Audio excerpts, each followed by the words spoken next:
Y quiero ministrar varios minutos acerca de que ya no somos esclavos, sino que somos hijos de Dios. ¿Usted está aquí conmigo? Qué bueno. Cuando estudiamos acerca de la palabra esclavo, un esclavo, rápidamente lo primero que nos llega al cerebro o al sentido es que es una persona que es golpeada, es una persona que es maltratada, es una persona que quizás es vituperada, es una persona que quizás es afligida. En pocas palabras, un esclavo es alguien que está preso de libertad. Es un poquito parecido a un preso, pero un preso es alguien que está privado de libertad. Pero cuando estudiamos y escudriñamos acerca de la palabra esclavo, nos damos cuenta que es algo muy diferente a lo que es un preso.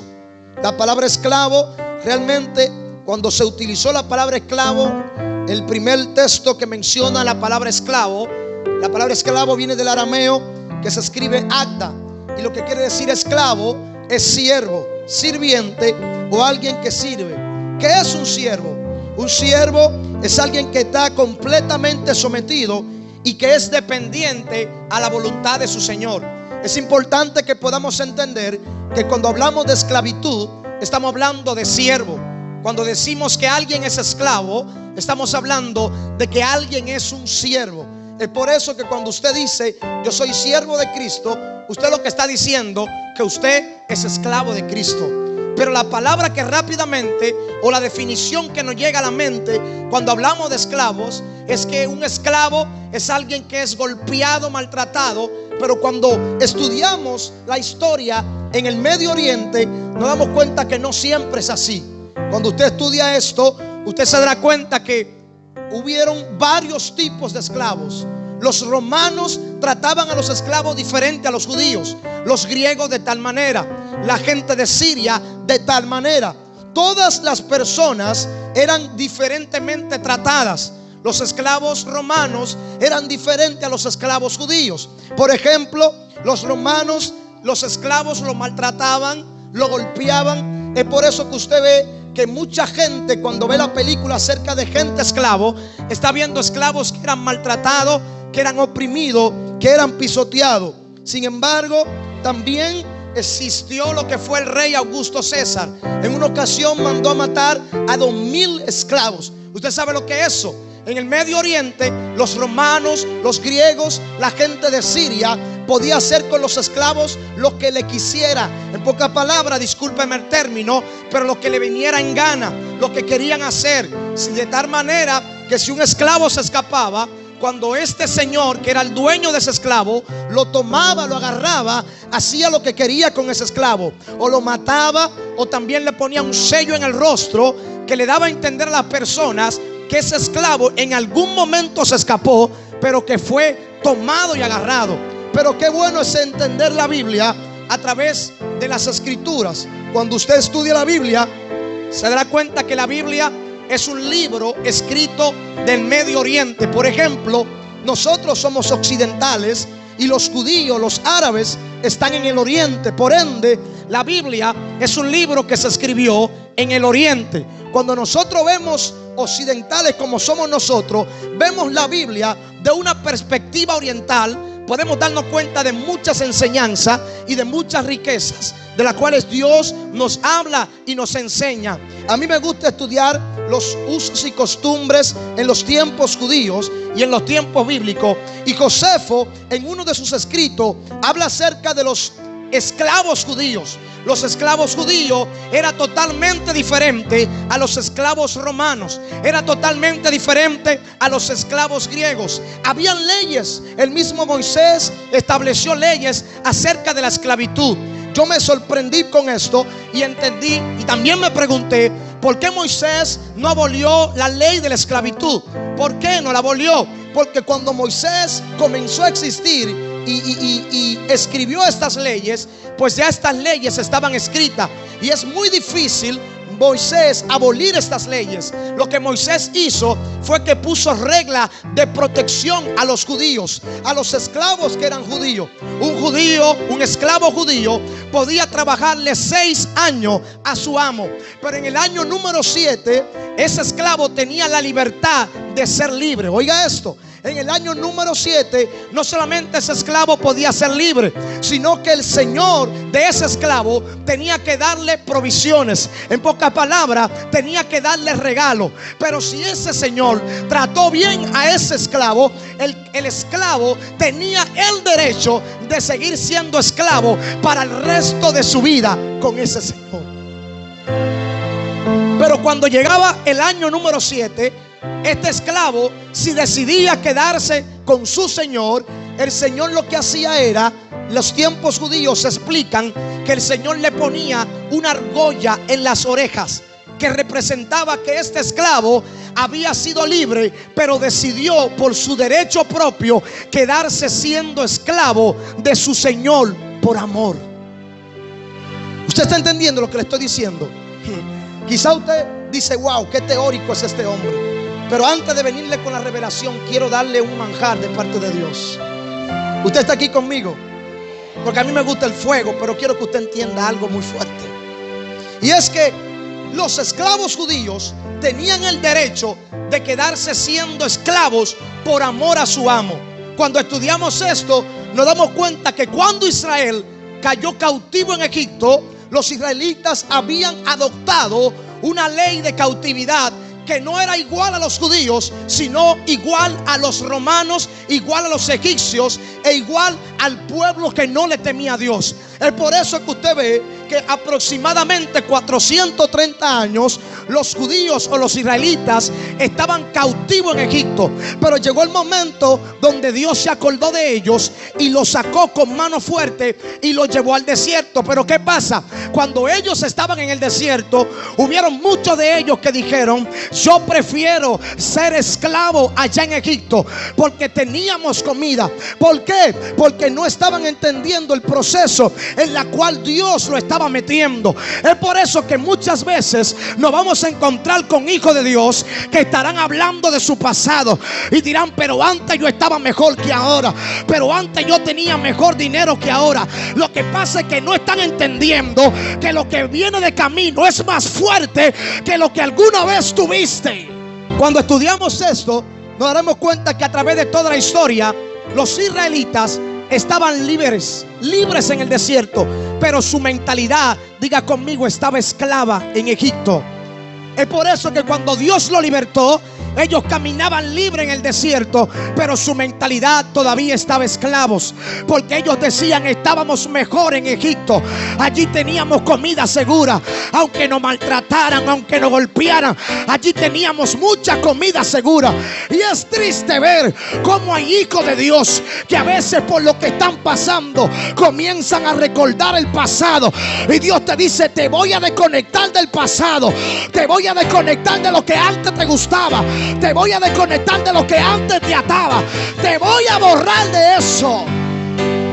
Por eso es triste ver muchos evangélicos y muchos hijos de Dios que en momentos difíciles cuestionan a Dios y se acuerdan de su esclavitud y dicen: yo prefiero estar como yo estaba antes. Pero es porque no entienden el proceso en la cual Dios lo está metiendo, porque cada vez que Dios te entregará algo, nunca será fácil. Lo que Dios te da no será fácil. Es por eso que Dios te introducirá en pruebas, en dificultades, en momentos difíciles. ¿Por qué? Porque el resultado de ese proceso será lo que traerá grande alegría a tu vida.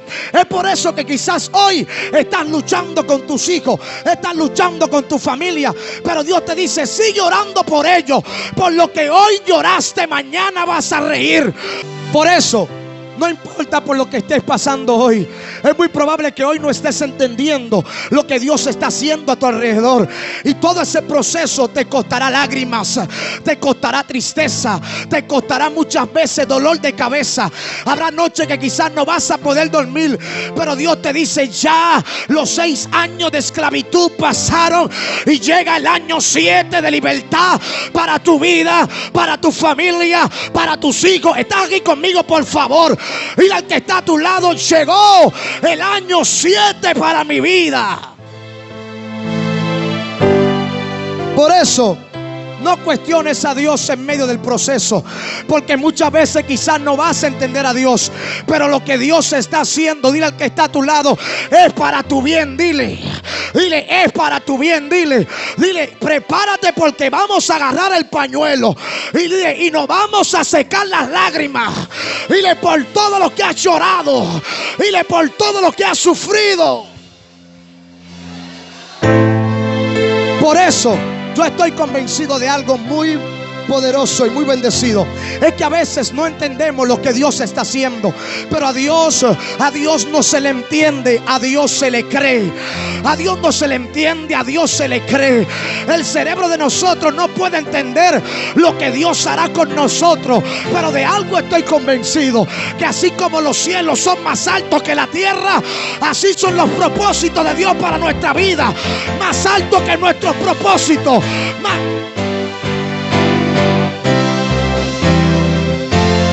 Por eso, ¿quieres ver cómo Dios te levantará? Antes de Dios levantarte, primero tienes que entender que necesitas estar en el suelo. Ushamakaipa. No puede haber libertad sin antes haber cautiverio. Por eso es que después de una esclavitud viene la libertad, dice Jehová. Y aunque antes eras esclavo, prepárate, porque llegó tu año 7, dice Dios. Llegó el año de la libertad, llegó el año de regocijo, llegó el año de gozo. Tú, para el que está a tu lado, dile, este es mi año, el año de gozo.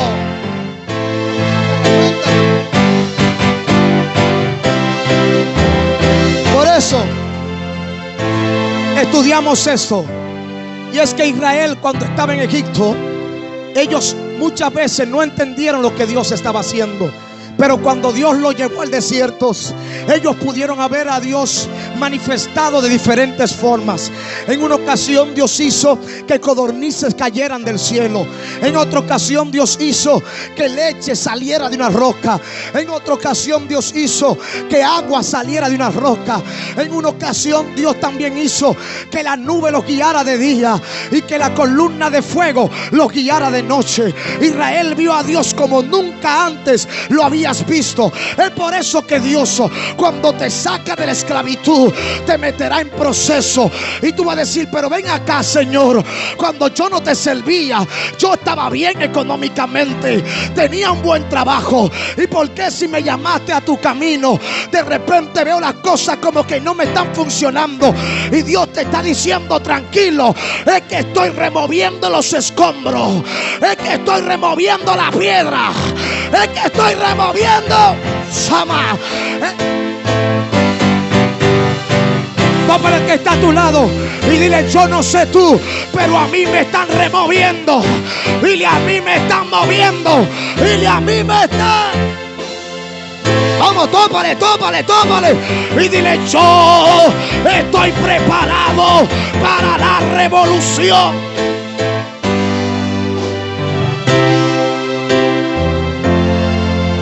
El desierto es el transcurso de nivel, o es el transcurso donde serás catapultado a otra dimensión de gloria. Porque después de la esclavitud viene el proceso, pero después del proceso vienen las bendiciones de Dios para tu vida. Alguien tiene que entender lo que le estoy diciendo. Pregúntele a cualquier empresario si fue fácil llegar a donde está. Pregúntele a Pepín Corripio si fue fácil llegar a donde él está. Pregúntele a las iglesias más exitosas. Esta iglesia está bien bonita, pero pregúntele al fundador de esta iglesia si empezó así. Alguien tiene que entender lo que le estoy diciendo. Pregúnteme a mí si todo empezó así. No, al principio todo estaba desordenado, todo estaba vacío, pero llegó el año 7 de Dios. Llegó el año 7.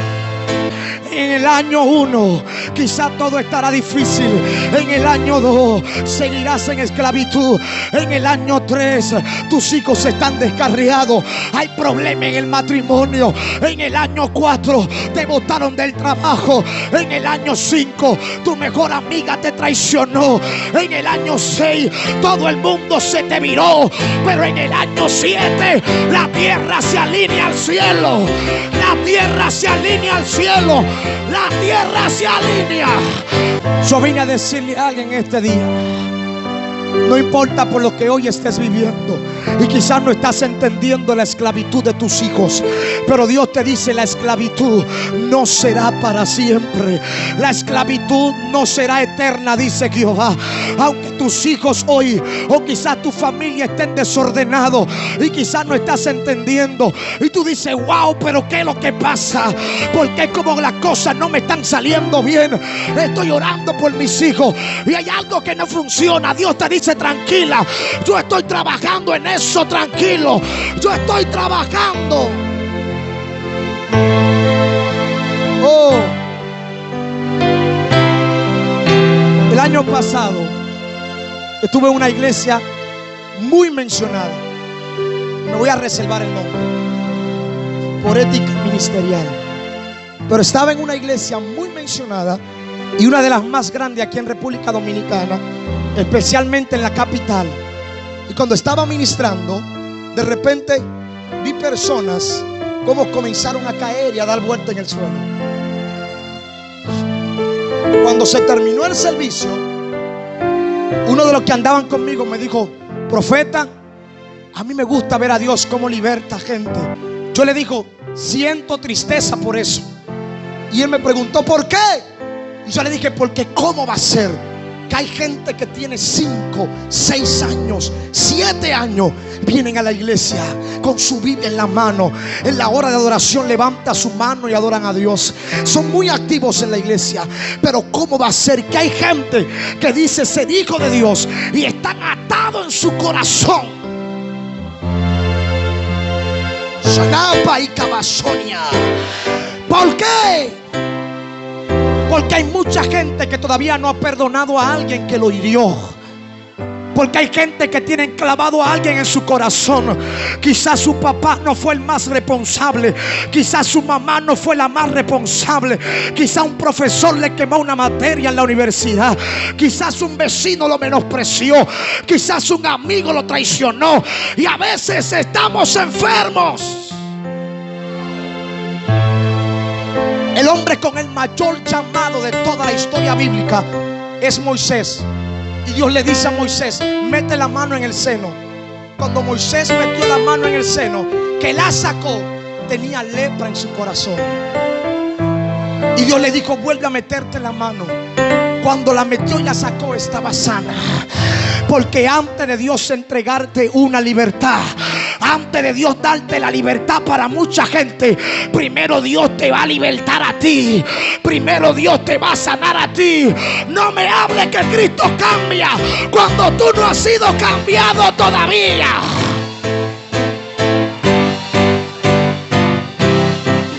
Pero ¿qué pasa? Estamos envueltos en un sistema donde muchas veces queremos aparentar lo que no somos y queremos provocar avivamiento en otros cuando nosotros no hemos sido avivados todavía. Queremos presionar a otros todavía cuando nosotros no hemos sido sometidos a presión. Alguien está aquí. No me digas que Dios levanta si tú nunca has estado en el suelo.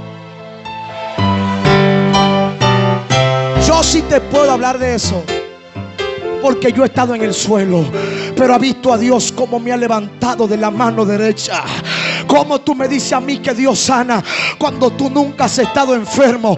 Como tú me dices a mí que Dios restaura cuando tú nunca has estado en aflicción. Yo vengo a hablar con una iglesia metodista libre hoy aquí en el ensanche Osama. Si caíste, levántate. Si estás postrado, levántate. Pero Dios no ha terminado contigo. Dios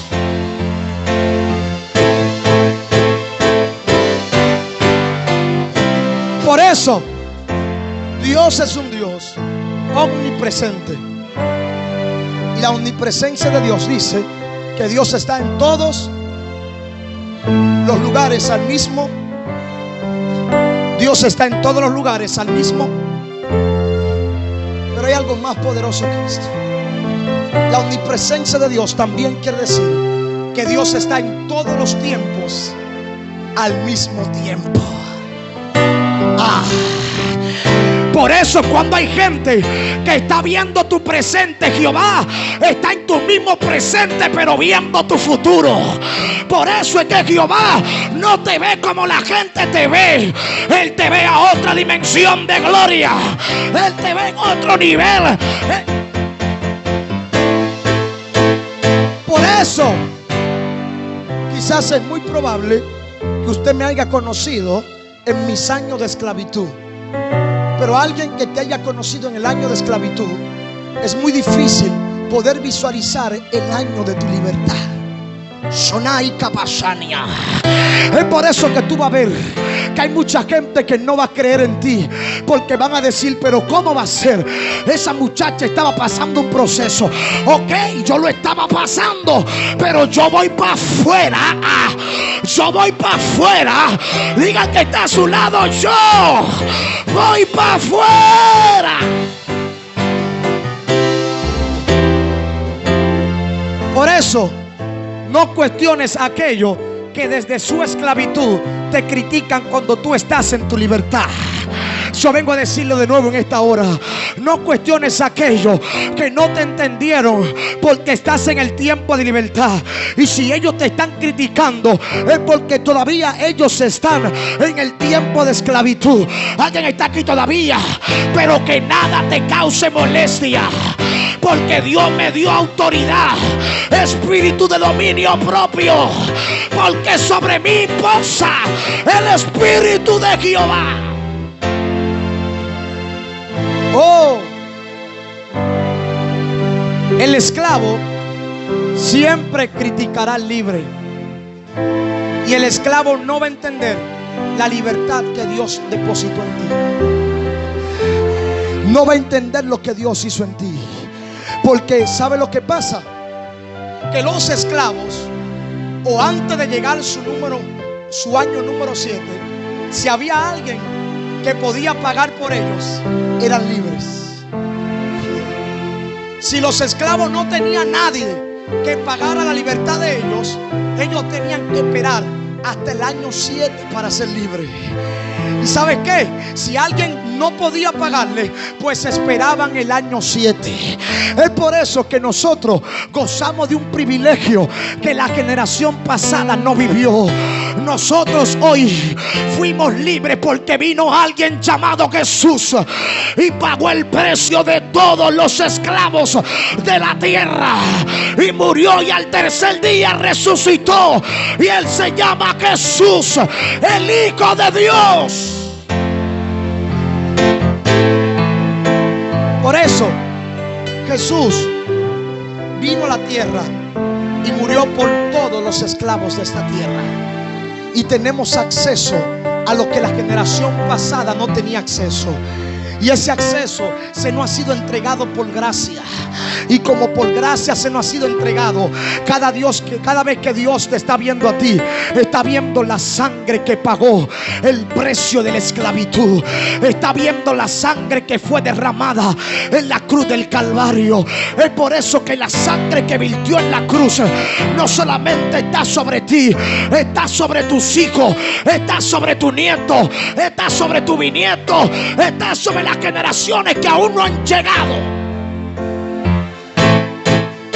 Por eso yo estoy convencido de algo, y es que yo no voy a cargar con ninguna maldición que mis antepasados cargaron, porque yo fui libre a precio de sangre. Tú no puedes cargar con maldiciones que antepasados tuyos cargaron, porque a ti te pagaron en la cruz del Calvario. Yo vengo a hablarle a alguien en este día: sacúdete, deslígate de todo peso y del pecado. Deslígate de lo que antes te ataba. Deslígate de toda maldición. Deslígate, porque porque fuimos libres en el nombre de Jesús. Fuimos